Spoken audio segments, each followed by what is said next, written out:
Hello everyone. हम लोग आज सॉल्व करेंगे बिहार बोर्ड ने जो मॉक टेस्ट दिया है उसका क्वेश्चन पेपर टाइप का ही है, मतलब मॉक बोलते हैं उसको। तो वो हम लोग सॉल्व करेंगे, उसका मैथ का सॉल्व करेंगे जो कि ऑब्जेक्टिव होगा। 50 क्वेश्चन है और जिसमें से आप लोग भी सॉल्व करिएगा और बताइएगा कि कितना आप लोग का सही हुआ। तो चलिए शुरू करते हैं, फर्स्ट क्वेश्चन देखते हैं। तो फर्स्ट क्वेश्चन है कि निम्नलिखित में कौन अपरिमेय संख्या है। तो अपरिमेय संख्या पहले जानेंगे कि क्या होता है। अपरिमेय संख्या वो होता है जैसे कि अगर कोई भी ऐसा संख्या जिसका रूट ना निकल पाए, जैसे अगर हम रूट 2 लेते हैं तो इसका कोई भी वर्गमूल नहीं होता है तो अपरिमेय संख्या हो गया। जैसे रूट 3 हो गया, इसका भी अपरिमेय नहीं होता है। ठीक, तो ये सब हो जाएगा। इसका रूट नहीं निकलेगा तो सब सारे अपरिमेय संख्या हो गए। परिमेय संख्या वो होता है जिसको हम वर्गमूल निकाल देते हैं, जैसे कि रूट 1 हो गया, इसका 1 होता है। रूट 4 हो गया तो 2 हो जाएगा। अगर रूट अगर हम रूट यहाँ पे क्या ले, अगर 9 लेते हैं 3 हो जाएगा। अगर कोई कहेगा कि रूट 8 क्या होगा तो हम बताएंगे कि रूट 8 कभी नहीं निकलता, लेकिन इसको हम तोड़ेंगे तो क्या हो जाएगा, 2 गुना 2 गुना 2। तो इसका 2 बाहर आएगा लेकिन रूट 2 अंदर ही रह जाएगा, तो ये भी रूट में ही है, तो ये भी हम बताएंगे कि क्या है, तो अपरिमेय संख्या है। ठीक है, तो चलिए हम लोग इसमें से जब भी परिमेय अपरिमेय हो तो उसको छांटने की कोशिश करते हैं ऑप्शन को। अगर देखिए इतने बड़े बड़े, ये भी इसका अगर स्क्वायर पता है, सबको पता ही होता है, जैसे कि 21 का स्क्वायर होता है, ये हो गया। इन दोनों का स्क्वायर नहीं पता होता है, इसको निकाला जाता है, कैसे निकाला जाता है वो भी हम बताएंगे। तो पहले डी का देखते हैं, छोटा दिख रहा है, इसका निकालना भी आसान हो जाएगा। जैसे अगर हम इसमें है, जब भी ऐसा सॉल्व करते हैं तो हम लोग पहले अलग अलग रूट कर लेते हैं, जैसे रूट 2 कर लेंगे, फिर रूट 100 कर लेंगे। अब इसको निकालने की कोशिश करेंगे कि क्या बाहर कौन निकलता है। तो रूट 2 का तो नहीं निकलता है, तो रूट 2 ये हो जाएगा। 100 का निकलता है कि 10 हो जाएगा। तो अब देख रहे हैं कि यहाँ पे अगर दोनों में से कोई भी बाहर एक नहीं निकलता है रूट से, तो हम लोग कहेंगे कि वो अपरिमेय में ही आता है। तो इसमें ये तो निकल गया लेकिन रूट 2 नहीं निकल रहा, इसको हम बता देंगे कि ये क्या है, तो अपरिमेय संख्या है। ये हमारा आंसर हो गया। तो चलिए पहला क्वेश्चन हो गया, दूसरा क्वेश्चन सोल्व करते हैं। दिया है कि यदि दो धनात्मक पूर्णांकों के लॉसा और मासा समान हो तो संख्या होगी। सबको पता है कि लॉसा मतलब होता है एलसीएम और मासा मतलब होता है एचसीएफ। अब हम लोग देखेंगे कि क्या संख्या ले, ये सब जब भी ऐसा हो और कुछ ना दिया हो तो हम लोग दो संख्या एज्यूम कर करके ही इसको बनाते हैं, तभी निकल पाएगा। तो संख्याएं पूछ रहा है कि जो भी हम संख्या लेंगे उसका अगर मासा और लॉसा समान है तो क्या हो सकता है, क्या वो अभाज्य होगा या बराबर होगा और सहअभाज्य होगा, संयुक्त होगा। तो अब देखिए, अब तीनों पहले जानते हैं कि ये सब होता क्या है।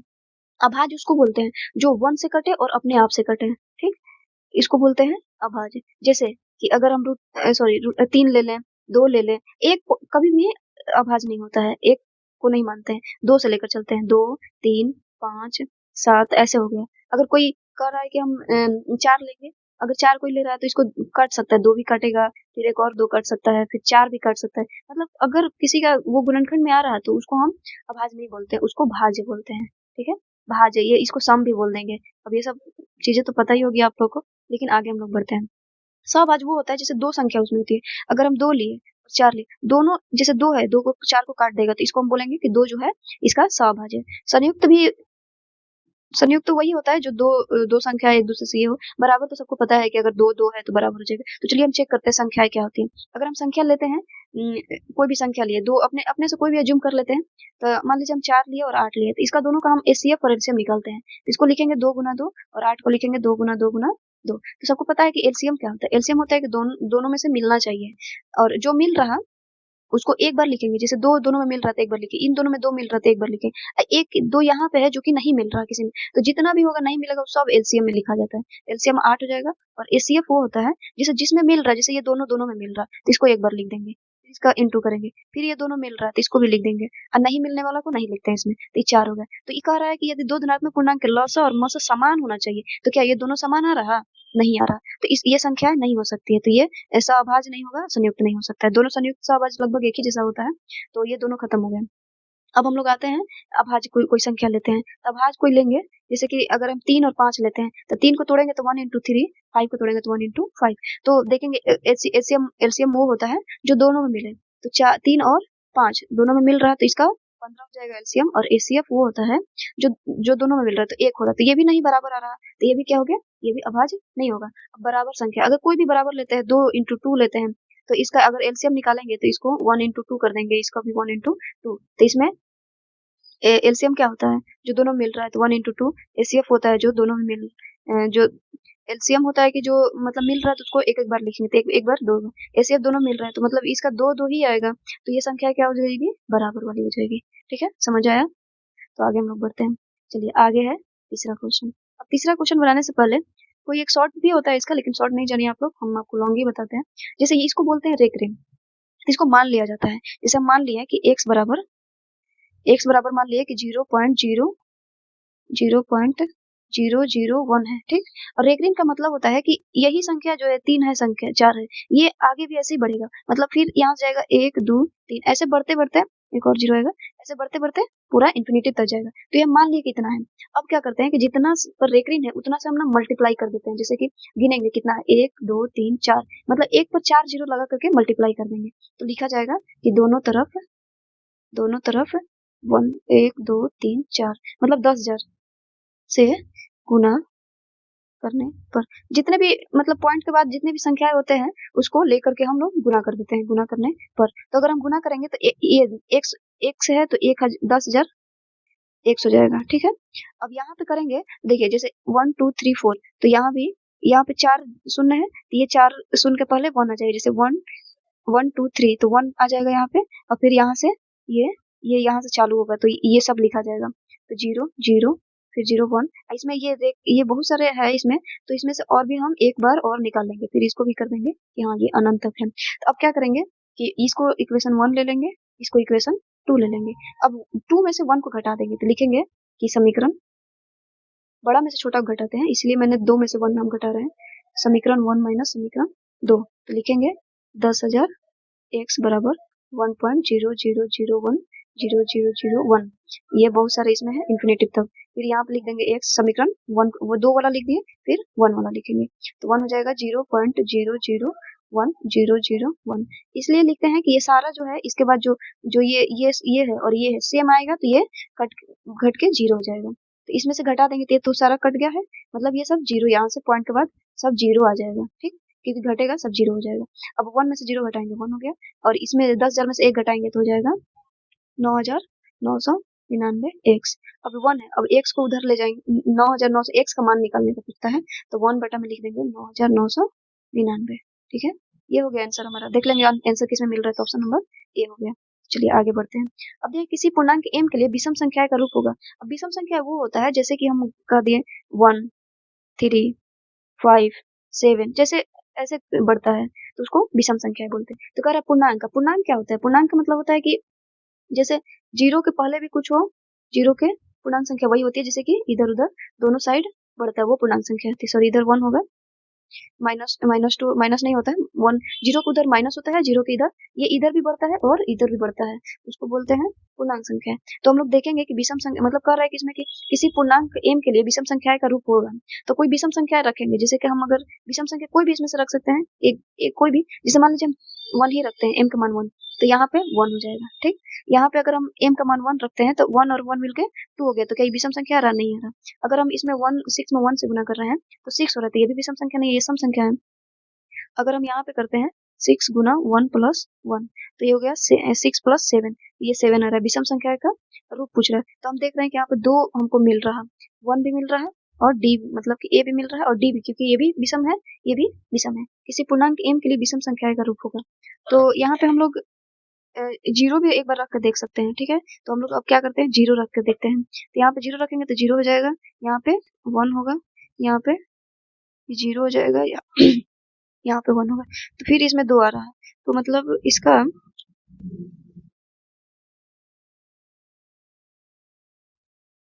ठीक है, इसको देखा जाएगा ये क्या हो सकता है।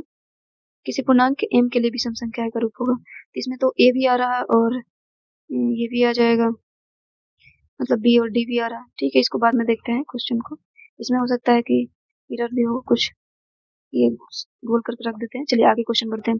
5th क्वेश्चन, इसमें कह रहा है कि a इतना है, a का मान, b का मान इतना है, c का मान इतना है, तो एलसीएम इतना है तो p का मान निकालना है। p किधर है, p क्या है, तो p, ठीक है, निकालते हैं। p होगा,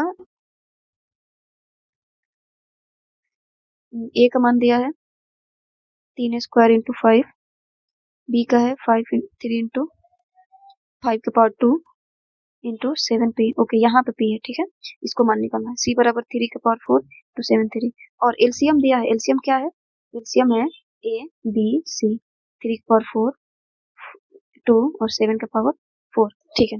तो एलसीएम सबको पता है कि क्या होता है, जैसे कि जिसमें सबसे ज्यादा मिल रहा है, देखिए इसमें सबसे ज्यादा है तो 3 का पावर 4 रख दिया गया है, इन तीनों में यही ज्यादा है। अब 5 देखिए इसमें नहीं है, लेकिन इसमें सबसे पावर में ज्यादा है तो यही रख दिया गया है। अब यहाँ पे देखते हैं, यहाँ पे 7 का पावर 3 है और ये है 7 का पावर 4। अगर 7 का पावर यहाँ पे 4 होगा तभी तो हम यहाँ पे रख लेंगे ना, मतलब 7 पी बराबर हो जाएगा 7 का पावर 4। और पता है कि जब नीचे बेस बराबर हो तो पावर भी बराबर होता है, तो पी का पावर 4 यही आंसर हो गया, ठीक है। चलिए आगे बढ़ते हैं। 6 कह रहा है कि इसका परमेकरण करिए, और क्या लगाया है, पहले 3 लगा, इसको करनी बोलते मतलब इसको घनमूल भी बोल सकते हैं, मतलब इसका घन, ये घन क्यूब मतलब क्यूब निकालना है। तो देखते हैं 21 का निकालने के लिए 81 का, तो इसको निकालने के लिए तोड़ेंगे पहले इसका, ये 3 से तोड़ेंगे तो हो जाएगा 27, फिर 3 से तोड़ेंगे 9, फिर 3 से तोड़ेंगे 3, तो हम लिखेंगे 3 इंटू 3 इंटू 3 इंटू 3।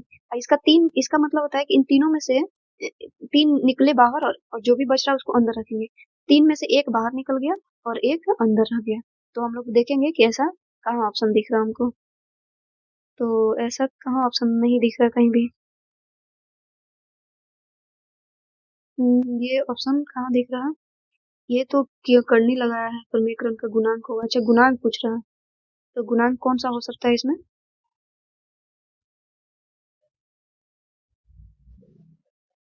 यही रूट तीन वाला होगा। चलिए आगे बढ़ते हैं हम लोग। 7 कह रहा है कि इतना इतना और इतना का मौसा है तो एक्स और वाई अभाज्य संख्या है, मतलब मौसा एलसीएम दिया है,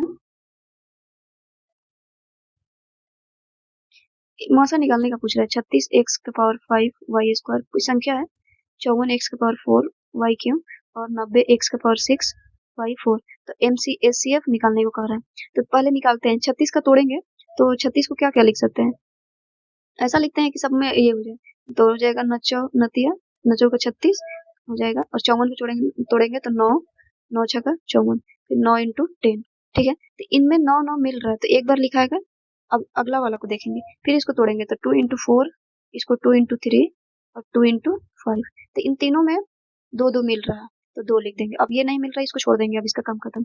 अब इन तीनों में देखेंगे एक्स का पावर, इसमें सबसे कम वाला देखते हैं, इसमें 5 है। अगर एचसीएफ या एलसीएम निकालने का होता है तो इसमें सबसे पावर वाला ज्यादा वाला को देखते हैं, जैसे ये पावर सबसे ज्यादा है तो इसको एलसीएम में लेते हैं, लेकिन वही एचसीएफ में देखना है तो सबसे कम पावर वाला लेते हैं, तो ये कम पावर है तो एक्स के पावर 4 हो जाएगा। और यहाँ पे देखते हैं इसमें भी सबसे कम पावर देखेंगे, ये ज्यादा है, ये ज्यादा, ये सबसे कम है, तो वाई के पावर 2, तो इसको गुना करेंगे 9 इंटू 2 18 एक्स के पावर 4 वाई का स्क्वायर, तो देखेंगे ये किस में है, तो ऑप्शन नंबर ए में है। तो हो गया, अगला क्वेश्चन देखते हैं। चलिए 8वां क्वेश्चन है कि इतना दिया है, इसका पावर ये है, तो p plus q minus r, कोई बात नहीं, इसको हम लोग निकालते हैं। पहले इसको हम लोग तोड़ते हैं गुणनखंड, तो 2 से तोड़ेंगे तो 7 2 0, फिर 2 से तोड़ेंगे तो 36 दूनी 72 होता है, फिर 2 से 18 दूनी 36, फिर 2 से 90 हो गया। जब तक टूट रहा है तोड़ते जाएंगे 45, फिर हो जाएगा 5 से 9, फिर 3 से 3 इंटू 3। तो अब हम लोग देखेंगे कि 2 कितना बार आ रहा है, तो 1 2 3 4 5, तो यहाँ पे लिख देंगे 2 के पावर 5, और 3 कितना बार आ रहा है, तो 3 2 बार आ रहा है, और 5 कितना बार आ रहा है, तो 5 एक बार आ रहा है। तो इसमें हम देखेंगे पी का मान क्या हो जाएगा, तो पी का मान 5 हो जाएगा, क्यू का मान 2 हो जाएगा और आर का मान 1 हो जाएगा। तो निकालने को कर रहा है कि p plus q minus r, तो पी का मान हो जाएगा 5 और क्यू का मान 2 माइनस 1, तो 5 2 7 में से 1 गया 6, हो गया हमारा 6 आंसर, ठीक है। तो आगे हम लोग बढ़ते हैं। 9वां क्वेश्चन कह रहा है कि निम्नलिखित में किसका दशमलव प्रशांत अशांत है। अब ये भी देखना है कि शांत और अशांत क्या होता है, तो देख लेते हैं। चलिए शांत हो गया और अशांत हो गया। शांत का मतलब होता है कि जो पूरी तरह से कट जाए, अशांत का मतलब होता है कि पूरी तरह से नहीं कटे लेकिन हाँ उसका बार बार वही चीज आते जाए, तो उसको अशांत होता है। शांत मतलब हो गया कट जाए। और एक और चीज देखना है कि जैसे अगर बटा में 2 और 5 का गुणनखंड में हो तो वो कट ही जाता है, तो उसको शांत ले लेते हैं। अशांत में ऐसा कुछ नहीं होता है, तो हम लोग पहले यही चेक कर लेते हैं कि किसके बटा में 2 और 5 आ रहा है। अगर ये दोनों आ रहा है तो नहीं, तो ऐसे बारी बारी से हम लोग को भाग लगाना पड़ेगा और चेक करना पड़ेगा कि किसका नहीं आ रहा है। तो पहले यही चेक कर लेते हैं गुणनखंड से कि 2 और 5 किसके आ रहा है। तो 400 का अगर हम लोग तोड़ेंगे तो ऐसे दिख रहा है कि 2 आइबे करेगा, 2 हो गया, 5 भी आ रहा है, तो आ रहा है 2 और 5 आ गया, तो मतलब ये तो नहीं होगा अशांत, ये शांत में आएगा। चलिए 250 को तोड़ के देखते हैं। तो 250 को तोड़ेंगे तो 5 तो हो गया, और फिर 2 से कट ही जाएगा, तो ये भी हो गया कि ये भी शांत ही होगा, अशांत नहीं होगा। चलिए 462 को तोड़ के देखते हैं। चलिए इसको पहले छोड़ के इसको देख लेते हैं क्योंकि इसमें 5 दिख रहा है, तो 625 को तोड़ के देखते हैं डी वाला को कि 5 से कटेगा तो 125 बार में जाएगा। फिर मतलब इसमें भी 5 आ रहा है तो ये भी कट ही सकता है, तो एक बार ये भी शांत है, ये होगा। बचा एक, तो इसको तोड़ लेते हैं कि इसमें 5 आ रहा है कि नहीं आ रहा है, तो 2 तो आएगा लेकिन 5 नहीं आएगा इसमें, और 5 वाला कट ही जाता है, तो यही हो जाएगा कि ये अशांत है। ठीक है, चलिए एक बार आप लोग भाग देकर भी चेक कर सकते हैं, यही आएगा। चलिए आगे बढ़ते हैं हम लोग। 10वां कर रहा है कि यदि n एक प्राकृत संख्या है तो इतना सदैव विभाज्य होगा। मतलब कि पूछ रहा है प्राकृत संख्या वो होती है जो 1 से शुरू होती है। मतलब प्राकृत संख्या में नेचुरल नंबर इसको बोलते हैं। प्राकृत वो होता है जैसे 1 2 3 4 ऐसे करते करते पूरा अनंत तक जाता है। तो वही कह रहा है कि n का मान जो है, कह रहा है कि कुछ अगर इनमें से कोई रखेंगे तो ये क्या चीज से विभाज्य होगा। तो दिया है कि 5 9 के पावर क्या दिया है 2n माइनस 4 के पावर 2n। n का मान कहीं कोई भी इसमें से रखेंगे हम लोग 1 ही रखते हैं। तो 2 इंटू 1 माइनस 4 2 इंटू 1 तो 2 9 के पावर 2 माइनस 4 के पावर 2। तो 9 का स्क्वायर होता है 81 और 4 का होता है 16। अब इसको हम लोग माइनस करेंगे तो 11 6 हो जाएगा। ये 7 में से 1 गया 6 हो गया। तब देखेंगे हम लोग कि किससे कटता है। ये 5 से कटेगा, देखिए 13 से तो कटेगा, 5 से भी कटेगा ही।